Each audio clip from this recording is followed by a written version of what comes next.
बेनज़ीर, आपको क्या लगता है, क्या कमेंट है आपका? क्या इक़दाम मुआशरे में इंतहा पसंदी सोच को रोकने में कामयाब हो सकेगा? मुबशर, रियासत की बड़ी क्लियर रेड लाइंस होनी चाहिए कि आप अगर तशद्दुद का इस्तेमाल करेंगे, रियासत आपके खिलाफ सख्त से सख्त कार्रवाई करेगी। आप अगर नफरत फैलाएंगे, खास तौर पे अकलियतों के खिलाफ, रियासत आपके खिलाफ सख्त से सख्त कार्रवाई करेगी। मसला क्या है? मसला ये है मुबशर कि जब टीएलपी की बात होती है तो रियासत की तरफ से हमें बड़े मिक्स सिग्नल्स आते हैं। और ये मैं कोई बहुत पुरानी बात नहीं कर रही, मैं पिछली 1-2 सालों की अगर बात करूं और आपको मिसालें दूं, यही पंजाब पुलिस है, यही आईजी पंजाब हैं जो आज कह रहे हैं कि टीएलपी अगर कानून अपने हाथ में लेगी तो उनके खिलाफ हम कार्रवाई करेंगे। और यही आईजी पंजाब थे और यही पंजाब पुलिस थी कि जब जड़ावाला का वाकया हुआ और मैं वहां गई थी रिपोर्टिंग करने, वो बशर बहुत क्लियर था, सबको नजर आ रहा था कि किसने वहां पे लोगों को उकसाया, किसने नफरत फैलाई। लेकिन यही आईजी पंजाब है जिन्होंने जो टीएलपी के साथ बैठे, उनसे कहा आए आके हमारे साथ मसला हल करें। यही मुस्लिम लीग नून है, पीएमएल-एन है, जो जब इनकी पीडीएम की हुकूमत थी तो इन्होंने मुज़ाकरात किए टीएलपी के साथ और उनके सारे मुतालबात माने।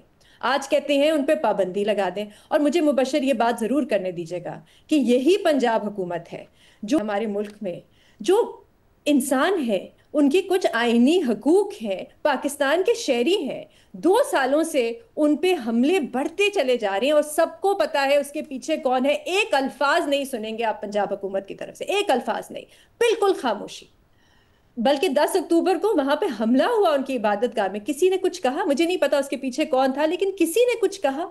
तो ये जो रेड लाइंस हैं कि कभी कुछ और कभी कुछ, देखें आप पाबंदी लगाना चाहते हैं टीएलपी के खिलाफ, आप जरूर लगाएं। मेरे ख्याल से वो बिल्कुल एक इंतहा पसंद जमात है, बिल्कुल वो तशद्दुद का इस्तेमाल करते हैं, पुलिस अफसरान को अगवा करते हैं और ये बार बार मजहब का गलत इस्तेमाल करते हैं।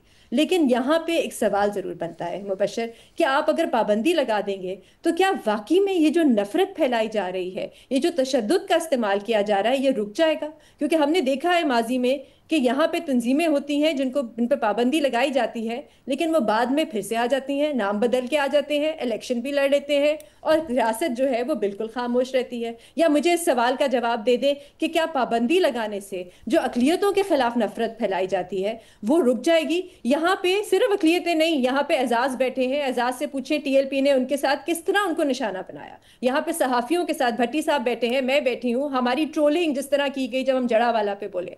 तो ये जो रेड लाइंस हैं ये बड़ी क्लियर होनी चाहिए। एक आखिरी बात मुबशर, देखें ये जो पाबंदी लगाना होता है, क्योंकि इस वक्त टीएलपी एक रजिस्टर्ड सियासी जमात है, थोड़ा सा एक स्लिपरी स्लोप है। मैं इसलिए कहूंगी क्योंकि आजकल का जो माहौल है वहां पे एक सियासी जमात जो इस वक्त सबसे मकबूल तरीन सियासी जमात है मुल्क में, पीटीआई, उसके बारे में भी जब बात की जाती है तो उसके बारे में पंजाब हुकूमत या हुकूमत की तरफ से क्या कहा जाता है, ये दहशतगर्द है, ये सियासी जमात नहीं है।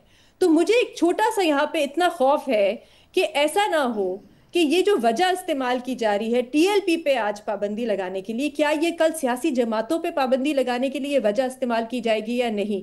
तो बहुत जरूरी है कि बड़ी क्लियर डेफिनेशंस होनी चाहिए कि दहशतगर्दी क्या है, एक्सट्रीमिज्म क्या है। क्योंकि यहाँ पे हम देखते हैं कि दहशतगर्दी के पर्चे किसानों पे भी होते हैं, सियासतदानों पे भी होते हैं, ऐसे इस्तेमाल होता है कि जैसे कोई बड़ी बात ही नहीं है। तो बहुत क्लैरिटी होनी चाहिए रेड लाइंस में, बहुत क्लैरिटी होनी चाहिए डेफिनेशन में, और बहुत क्लैरिटी होनी चाहिए कि ये रेड लाइंस है, इनको कोई भी क्रॉस करेगा किसी भी वजह से उनके खिलाफ कार्रवाई होगी।